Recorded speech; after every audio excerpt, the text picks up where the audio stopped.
Now, hopefully I've learned my lesson. So what I'm going to do when we start here is I'm going to go back here and I want to show you I've got a couple different things.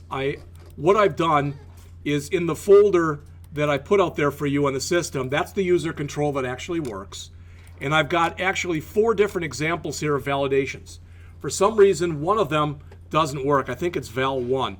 And this is the one I want to show you. But for some reason, when I said I screwed up, all I did was I took 2 of the labels that are in there, the hyperlinks for pages, and I reversed them. I didn't even realize it until right now. But I want to show you this anyway. All right. So the one I really want to show you first is, it's this one. So where it says simple validation, that should say validation summary and vice versa. All right. So this right here, let's just refresh. All right. And so this is simple validation. So notice, is that pretty obvious what's going on there? All right. Every field is required. Typically, when you're working with something like a name field, you can put regular expression patterns in there. It is so hard to do with a name. And also notice I put full name. You say, why didn't you put first name and last name? Because I wanted it to fit and show on one screen, etc. All right. I would have normally done it as a first name and a last name. Last name is actually the hardest. People have hyphenated names. Sometimes they have 2 hyphenations in their name. Sometimes people have apostrophes in their name. All right. And then it's a whole other thing when you get to people from other countries, and it's like Germany. I think is it Germany, the one that has the 2 little dots above? And it's all sorts of stuff. It's very hard. And you all know, depending on your ethnicity, different things. So it can be trying to do all that stuff. So what I'm saying is, in here's if you put anything in there, but it doesn't matter. It takes that, but if I put, it still takes it, because I didn't even check to make sure it was alphabetic. That's all I put in there. All right? So notice if I come in here now and I put in this, the changes. All right? It says that it must be in that kind of a format. So what did I use there? I used a regular expression pattern. When you use the regular expression patterns rather that are built into ASP.NET, you can either A, write your own, or B, all right, B, you can use the built-in ones. How many built-in ones they have? Email address, phone number, social security number. There's like 4 or 5. The things that you'd probably use the most often. Okay? So you'll notice too, if I do put it in here, but I put in -45-6789. Now it likes it, but as soon as I add something extra or remove something, same message. And that's good. That's what you'd want to have happen. All right. How about H? Well, 200. Yeah, I wish. I put that in there. All right. Now, normally, because I showed this, I don't know if it was my wife or somebody else. They said, "Well, really, what do you do for people who are under 0, or are under 1?" I don't think they're going to be filling up forms. I'm going out on a limb to say that there. All right. The kid texts in that phone company commercial. No, you're right, and there's all sorts of things that can happen. The day my nephew was born, his father signed him up for Packer tickets, literally on that day. So you do see stuff like that. Yeah. All right, but what I did, so and when you're doing this, does this make sense to everyone? I put an age requirement of 1 to 125, so I should check 0. Same message. I should check 126. Same message. I should check 1. It should go away. I should check something in the middle, so maybe 55. It still goes away. And I should check 125, and it should still be okay. But again, as soon as I jump it up to 126, it's not okay. You should always, when you are putting in restrictions like that, for some validation restrictions, you should always check your extremes, the extreme valid and the extreme invalid type of thing. Not only just stuff in the middle. I mean, if I was really doing this, I literally would. If I'm doing this is for my job, or if somebody's paying me big bucks to do it, I don't mind taking a half an hour and putting in every number between 1 and 125. I don't mind doing that. All right? So, password. I think all I said was you had to put something in there, but I'm going to put in hello123. Notice I did not make it a password field, just so I could see it. All right, so now that's in there. All right, and I got to put that back, so, all right. But now if the same kind of thing, hello 1, 2. All right, must be the same as the other one. So we're going to look at this in just a minute. So 3, boom. I didn't even do anything if it all worked. We could have put something in. I could have gone to another form, etc. There's all sorts of stuff that could have been done. All right, that right there, that was what was under the validation summary. It should have been called simple validation because the validation summary looks like that. So what's the difference? It appears on the bottom of the screen, right? And you'll notice as I come through here and start doing the same stuff.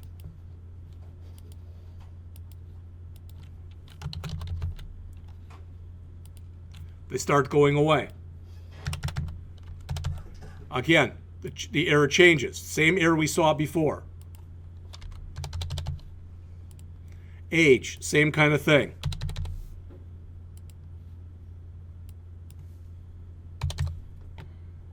And the same thing with password.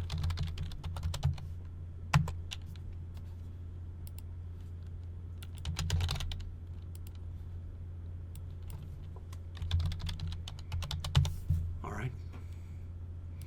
I didn't spend a lot of time prettying this. There's no CSS for it. All right, so it looks, for that reason, it looks kind of junky. But that wasn't what was important. What's important here is the ideas behind this. So what I want to do is I want to go over each of the forms and then go back and take a look at what was in the chapter. All right?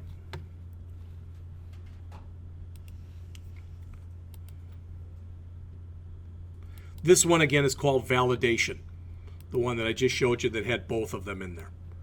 All right, so taking a look from the top, and let's just go down, and there's validation summary, and the other one was simple validation. So I'm going to bring up validation summary and simple validation. So I'm going to bring up those two so we can talk about them. All right, let's start with the simple validation. Again, I purposely put these on several lines like you can see in there, just so you can see the different stuff that's in there and so that I can talk about the different things that are in here one at a time.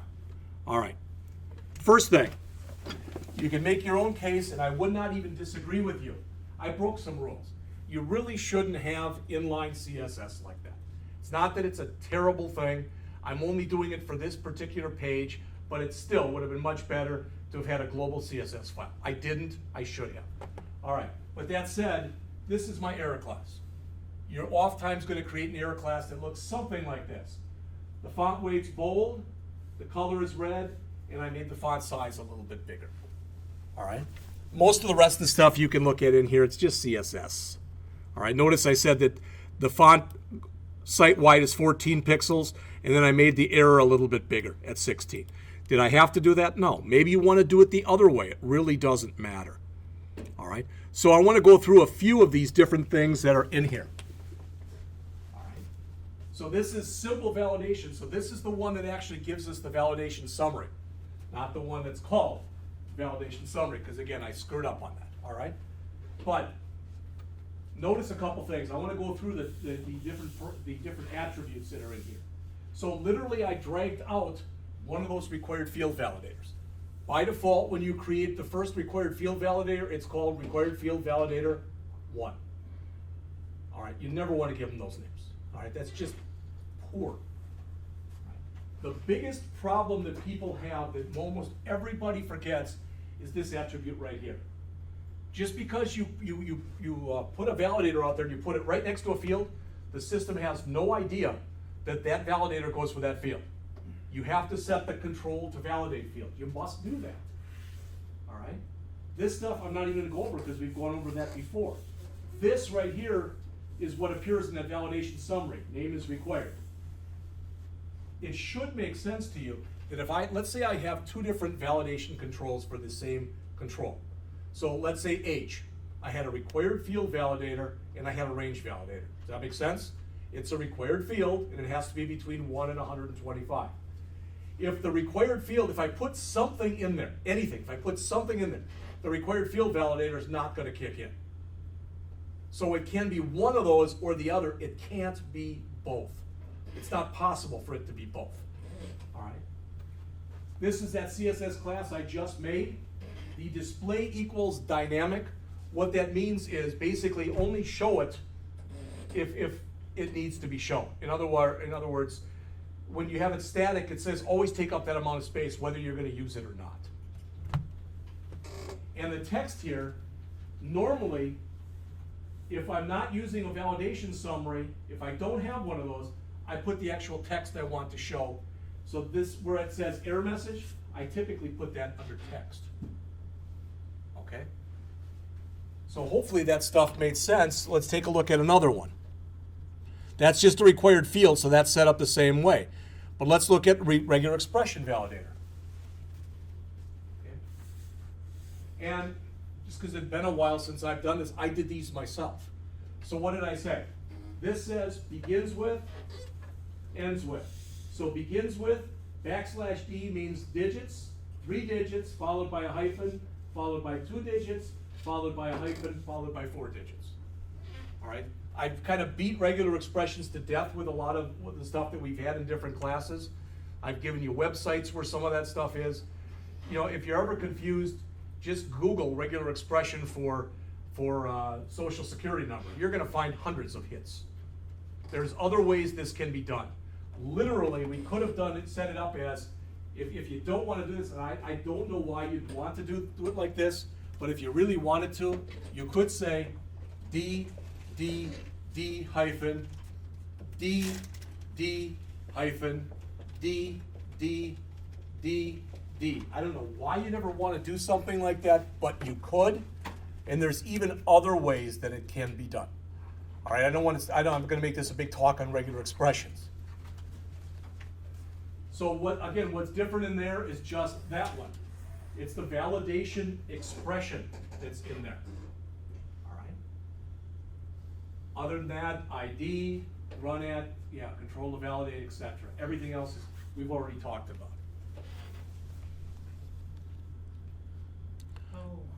How complex can you get with the validation expression? The question was, how complex can you get? Without trying to sound like a smart aleck, it's limited by your imagination. Well, if you want to do things like accept the hyphens, but then take them out because you want to put them in another file with the hyphens, can you do that right there? Or? Okay, the question was for like in here, I think what you're saying is if my social security number is 123-45-6789, can I do it so it basically it sets it up like this? And my answer would be I wouldn't do it there. I do it before I stored it. That's all. And then if I did that, what I would do is I'd do basically a replace, where I would tell it to replace all hyphens with double quote, double quote. All right? But you could technically do it there if you really wanted to.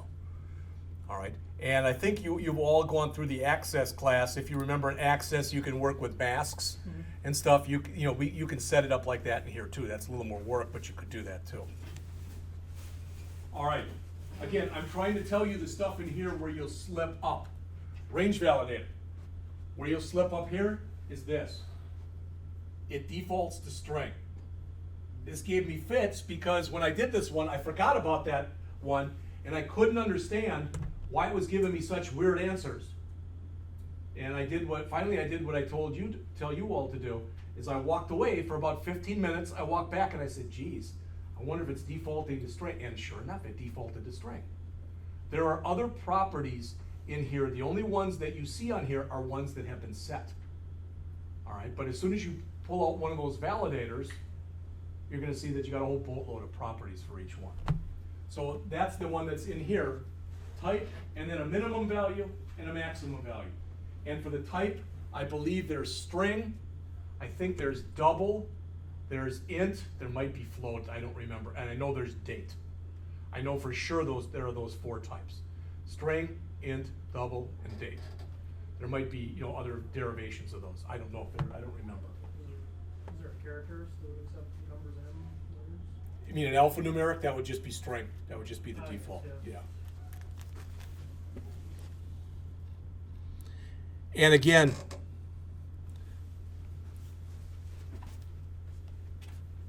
this was the password. I set this up. And what did I say?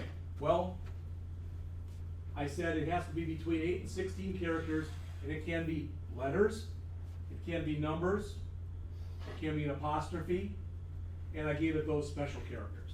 Now, if I was going to do that and actually put something like that in there, I probably somehow, however I did it, with an alert or with something else, I would give the user instructions and say, say something like passwords must be between 8 and 16 characters, can't include letters, numbers, and special characters type of thing.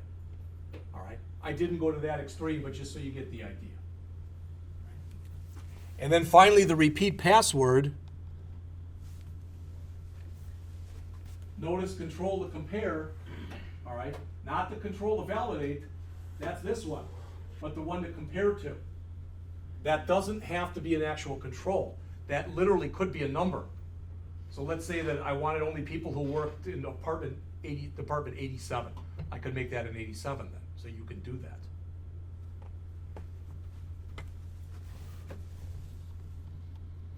And then here's the validation summary. What's kind of nice about this is it's short and it's sweet.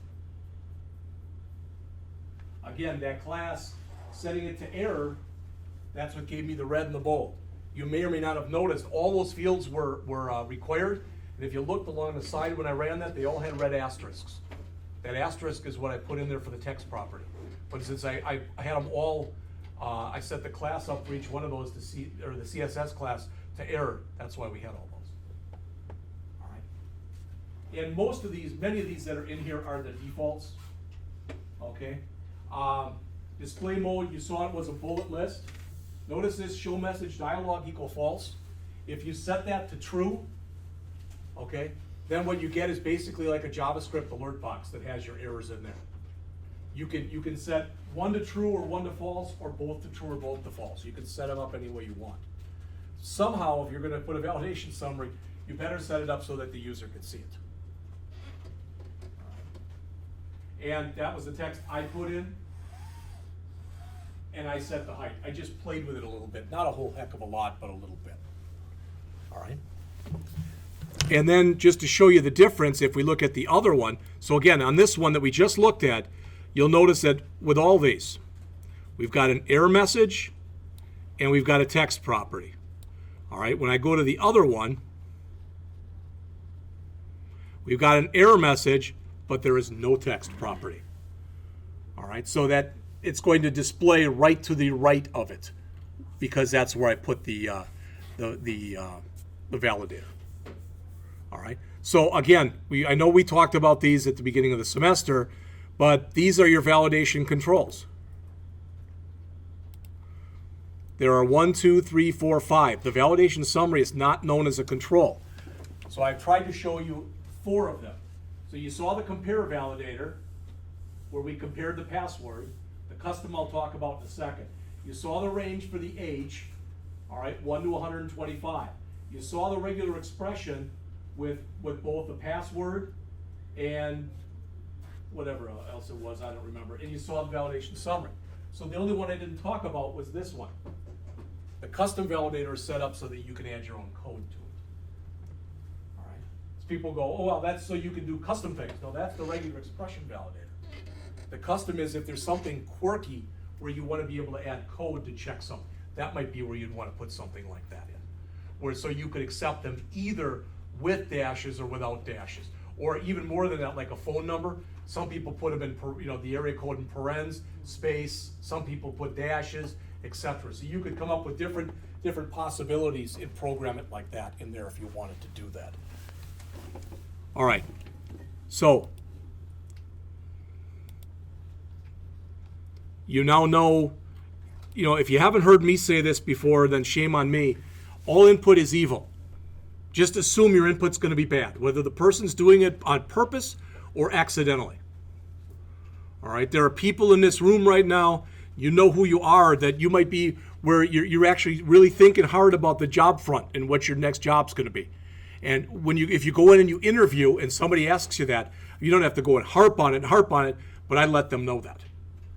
That's really the biggest thing that you should get even out of the secure coding class is input is evil. All right.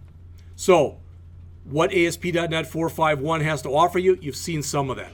How to work with the built-in validation controls, you've seen some of that. They also talk in here about how to send email. I will tell you that you might be able to do that, but not here, because in order to be able to send email from here, we can get it to somewhat work. But what they have to do is they have to go into our servers and change a bunch of settings so that you can send and receive email. All right. So what I'm telling you is I've had people try it with a little bit of success. You might be able to send a message to yourself that, hi mom type of thing, but you're not going to be able to send big attachments and images and stuff like that. It's just not going to work. And when I talked to IT about it, they said the only way they do that is they turn it on just for me for a class period, and then when the class period was over, they turn it back off. And I said it's really not worth it. All right, and finally then how to read text files. So I already mentioned that about being evil. There's the validation controls, so they, again, look at this. Although client-side validation may seem like it's enough to prevent users from sending invalid email or invalid data, it might not be. Remember, if everything you do, you're doing through JavaScript, the person can disable JavaScript. You can fool JavaScript. Much harder to fool this. All right. They talk, about the control to validate property here. I already mentioned that to you. And some of this stuff, if you take a look right here, this is page 303 in your book. I'm not going to read to you, but if you look at that note, there's a whole bunch of built-in code snippets that exist in Visual Basic. I'm sorry, in Visual Studio, I should say. Sometimes if you type in a couple letters and hit tab, etc., there's different stuff that you can do. Okay? And that brings me to something I'm going to talk to the first-year people about, but I want to mention this to all of you. Okay?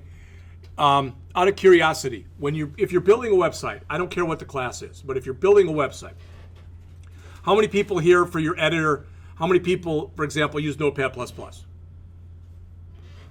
All right, one of the things I provided this semester is we put brackets out there. Anybody use brackets?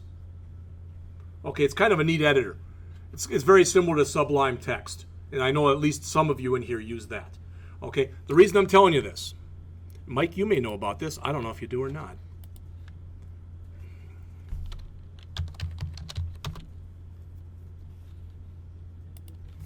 This is a really cool product that I just learned about recently. It's called Emmet. It's a plugin that you can add to Notepad++, and you can add it to brackets, etc. I don't remember what the key combination is for Notepad++, but if you're using brackets, and at the beginning of your file, so I'm going to create an HTML file. You put in an exclamation point, and then you hit tab. It creates a whole template for you. It does all of your tags. In other words, it creates your HTML tags, your title tags, your body tags. It puts at least one meta tag in there. So it's very nice. It does that for you. So if I come in here and I do this, so I type in div dot box, all right, and I hit tab, it'll do this.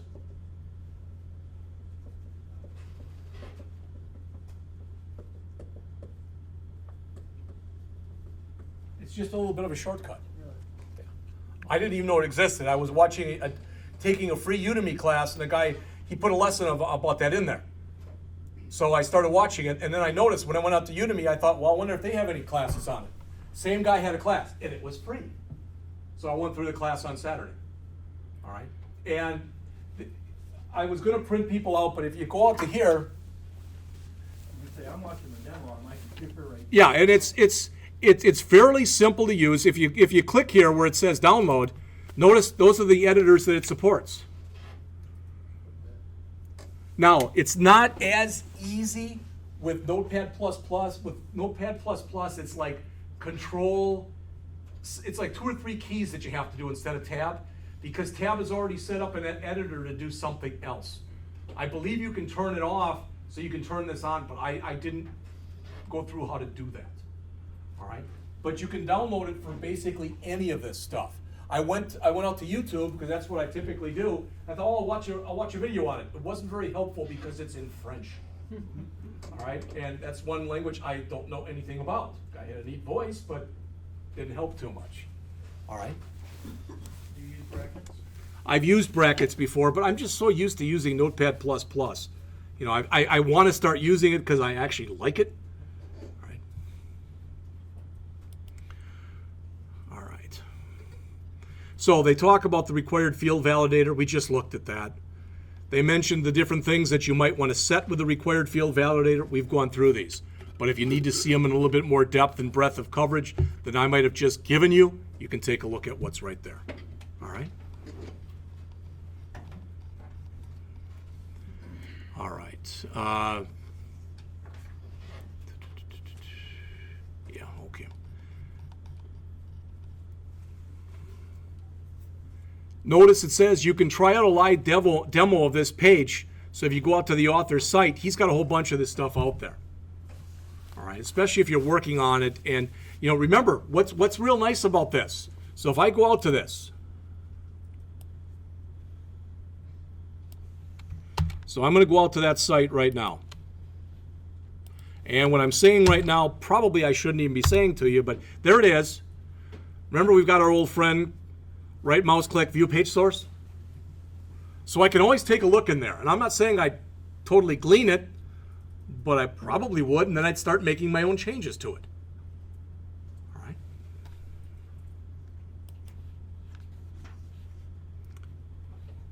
And I just noticed something on here too, so just so you're all aware of this.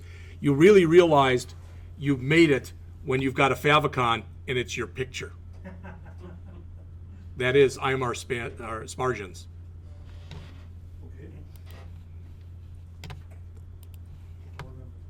I'm not going to ever worry about that. It's not going to happen. All right. No, that's assuming somebody'd want that picture to be out there. No. You know, I still remember when I had a student tell me, yeah, I watched your tapes. You do have a face for radio. Thank you. That was really nice. All right, so here's your validation controls. Here's the stuff, again, if you want more on that display that I mentioned to you. All right. As it says, when you set display to static, the error message takes up real estate even when it's hidden. But if you set it to dynamic, it does not. All right, I already mentioned that to you. So here's the stuff you'd want more to use most often is put in here. They go through a nice thing in here on page 309, the difference between the text and the error message properties. I tried to show you that visually.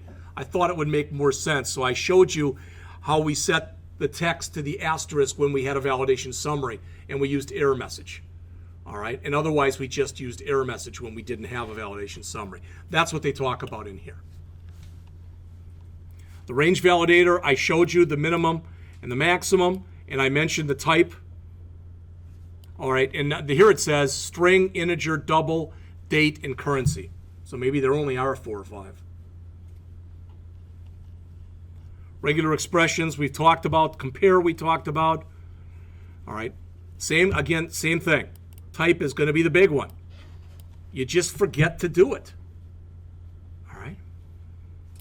Notice with the operator, equal, not equal, greater than or equal to, and there's also a less than and a less than or equal to. So they have you do this contact form here. That's the one that they have in the chapter. And it's actually probably much better than the one I did. And this is what I like about this book. Again, in a couple weeks when you're doing course evaluations, please put down, yeah, I like this book, or yeah, I like this book, but the one for C just really stunk. I need to hear stuff like that so that the next time I go to order, that's the stuff that I really, really, truly use. All right? And believe me, and I'm not making this up. I tell this to the publisher too, not to my publishing rep. Why'd you change that book? Because my students said it sucked. All right. I did that one year, and maybe I've told you this before. This is God's honest truth. All right. I changed books, and the publisher asked me why, and I said because he's got too many errors in his book. The next day, the author called me from California. He said, I'm not even going to disagree with you. Can you tell me where? And I gave him a dozen places where I'd annotated, and they were all fixed in the next version. I didn't get a thank you. I didn't get any freaking money for it, but that's okay. He fixed them. At least he heard about it, and he did something about it. All right, which puts him ahead of probably of most people. All right, here's again when if you wanted to come in and actually write some custom validator stuff. There's a lot of different uses for this. This is a very well-written chapter. I really did enjoy reading this. Again, he used a validation summary down here. All right. And then he gets into, the request validation. It's not really a big thing. I'll let you read that. But then he talks a little bit about the email stuff. So if you want to learn how to do this, it's really and truly not difficult. I will tell you that creating email messages and sending email in this language is not hard. It's even easier in PHP. Okay? And the last thing that's discussed in here is they talk about text files. And again, you know that there are places that do not put their stuff in databases. I mentioned this when we talked about this in the PHP class. I said, what word would you equate with a text file? And the word I was looking for was persistence. So if you want data to persist after the program run, you have to save it someplace. Most people save it either to A, a text file, or B, a database. All right? And they talk about how to do that in here. And the good news is when you look at this, it's very similar to stuff that we did in the C# class. It's almost identical. And we looked at that. We had a chapter when we worked a little bit on files.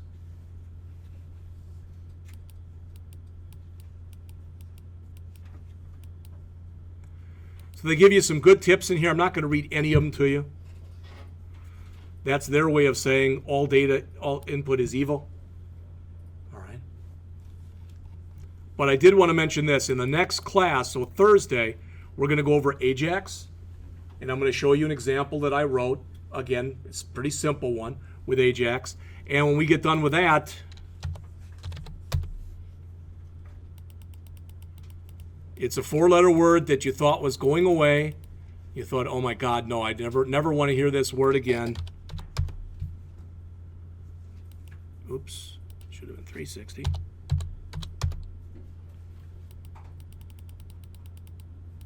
But there it is.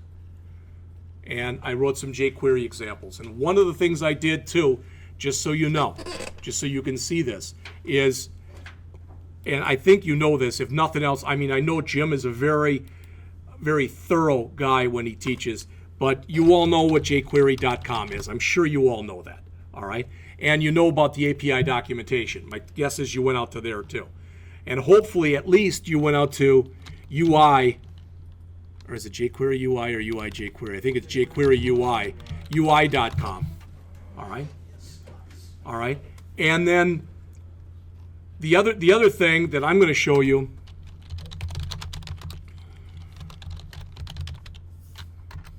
I don't know if you went out to here or not, but this is jQuery validation. I don't know if you went out to that, but I went back and rewrote one of those validation forms, and I did it all using jQuery. All right, just so you can see that. All right, so we'll look at that next time, and I put a bunch of jQuery examples out there also. All right. I'm taking a class online at one of these Udemy classes, and the guy, he's got it's a good and a bad.